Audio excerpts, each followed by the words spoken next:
এই যে প্রতিদিন ক্যাপটা পরে ভিডিও করেন, সবাই প্রশ্ন করে ক্যাফের ভিতরে কি আছে, কিছু আছে কি নেই, এটা আজকে দেখাতে চাই আমি দর্শকের।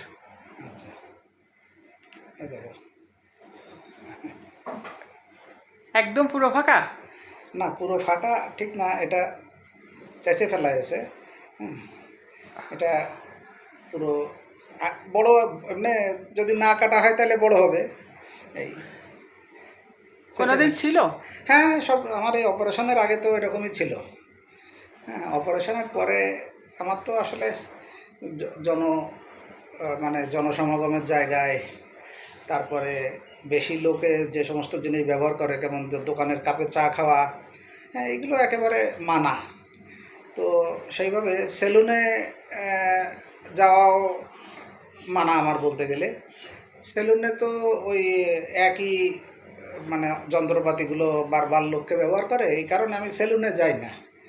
আমি ওই একটা মেশিন কিনে নিয়েছি, হ্যাঁ, ট্রিমার, একটু বড় বড় সাইজের, যেগুলো দিয়ে চুল কাটা হয়, তো ওইটা দিয়েই ঘরে কেটে ফেলা হয়, এই আর কি। তো এখন ওইটা দিয়ে তো ঘরে আমার চুল যিনি কাটেন উনি এই একটা কাটই পারে। হ্যাঁ, এই কারণে এই কাটটাই সহজ কাট এবং এইটাই পারে। তো এই কাট তো দিলে বেশ আরামও লাগে, বাতাস লাগে মাথায়, হ্যাঁ, মাথা ঘামে না। মাথায় ওই আপনার চুল থাকলে যেমন ঘাম হয়, ঘামের কারণে গন্ধ হয়, এই সমস্ত কোনো সমস্যা নেই।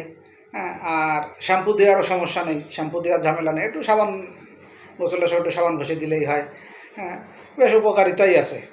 আর অপকারিতা একরকম বলতে গেলে আছে, টাকে একটু গরম বেশি লাগে, রোদ পড়ে সরাসরি, আর একটু টাক টাক লাগে দেখতে, লোকে তখন বলে যে কী ব্যাপার টাকু, হ্যাঁ, এর বলে, যে কারণে সবসময় ক্যাপ করে থাকি, এই আর কি। আগে দেখতাম স্কুল ছুটি হলে, ছোটোবেলায় দেখেছি বাপ মা গরম পড়লে টাক করে দিত। আর এখনকার বাপ মারা কী করে, ঠান্ডার জায়গায় বাচ্চাদের ঘুরতে নিয়ে যায় সব। হ্যাঁ, আমার তো আর বাপ মা নেই, আমার এখন সারা বছরই টাক হয়ে ঘুরে বেড়াতে হয়। টাকটা দেখি কেমন, একটু সমান কি, টাকের সাইজটা একটু দেখিনি।